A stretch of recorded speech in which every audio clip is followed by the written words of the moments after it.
सौर्य की जो सच्चाई होती है तो पता चलता है कि ये अगस्त्य का ही जुड़वा भाई है। हालांकि बचपन में बिछड़ चुके थे। वहाँ पे कुणाल अगस्त्य को लेकर के आया था, इसको किसी ने चुरा करके बाहर कहीं सड़क पे फेंक दिया था। एक एपिसोड रिव्यू और बात करें एपिसोड की स्टार्टिंग की, इस बार घर से होती है। अब घर पे सभी लोग बहुत परेशान होते हैं। ये फोन करके इमली को बता देते हैं कि यहाँ पे पुलिस वाला आया था और वो छानबीन कर रहा था। इमली बोलती है आप चिंता बिल्कुल मत करो, कोई भी कुछ नहीं कर सकता, मेरे होते हुए मैं हूँ आपके साथ में। अगस्त्य जाता है पुलिस के पास में, जो इसके ऊपर सीनियर होते हैं उनसे मदद मांगना चाहता है। ये चाहता है कि इस केस को इन्वेस्टिगेट करने के लिए ये अपनी सारी ताकत लगा दे, लेकिन पुलिस वाले उसको साफ बोल देते हैं। मतलब जो उसके सीनियर्स होते हैं वो परमिशन ही नहीं देते हैं कि जब तुम्हारे पास कोई सबूत नहीं है तो तुम बिल्कुल भी उनके ऊपर नजर नहीं रख सकते। घर पे आता है, इसको मॉम बहुत ज्यादा गुस्सा करती है। इसकी बहन भी इससे वादा ले लेती है कि आपको कैसे भी करके रघुवेंद्र को खोज करके लाना है। और तब यहाँ पे पता चलता है कि ये इनका अपना बेटा है ही नहीं, बल्कि ये तो कचरे के ढेरे में मिला था। और बोलती है कि तेरा सिर्फ एक ही लक्ष्य है, तुझे एक ही काम दिया है तेरे बाप ने कि कैसे भी करके फैमिली को बस सपोर्ट करना है और उनको सुरक्षित रखना है, लेकिन तुझसे ये भी नहीं हो पाया। बहुत गुस्सा करती है। ये फैसला कर लेता है कि इसे कैसे भी करके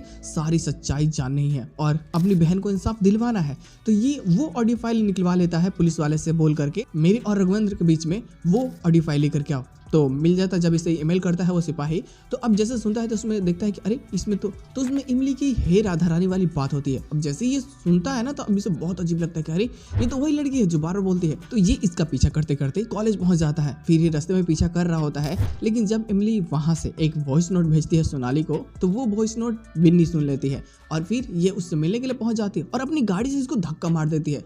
लेकिन अब जैसे जाती और वहां पे ये और ज्यादा गुस्सा करने लगती है इमली के, तब तक वहां पे एक आंटी आती है जो बिन्नी को रेशमी के नाम से बुलाती है। और उनको पता होता है कि ये बिन्नी नहीं है बल्कि एक बहुत ही बड़ी चालसाज है जो कई लोगों को धोखा दे चुकी है सिर्फ अपनी बातों में फंसा करके।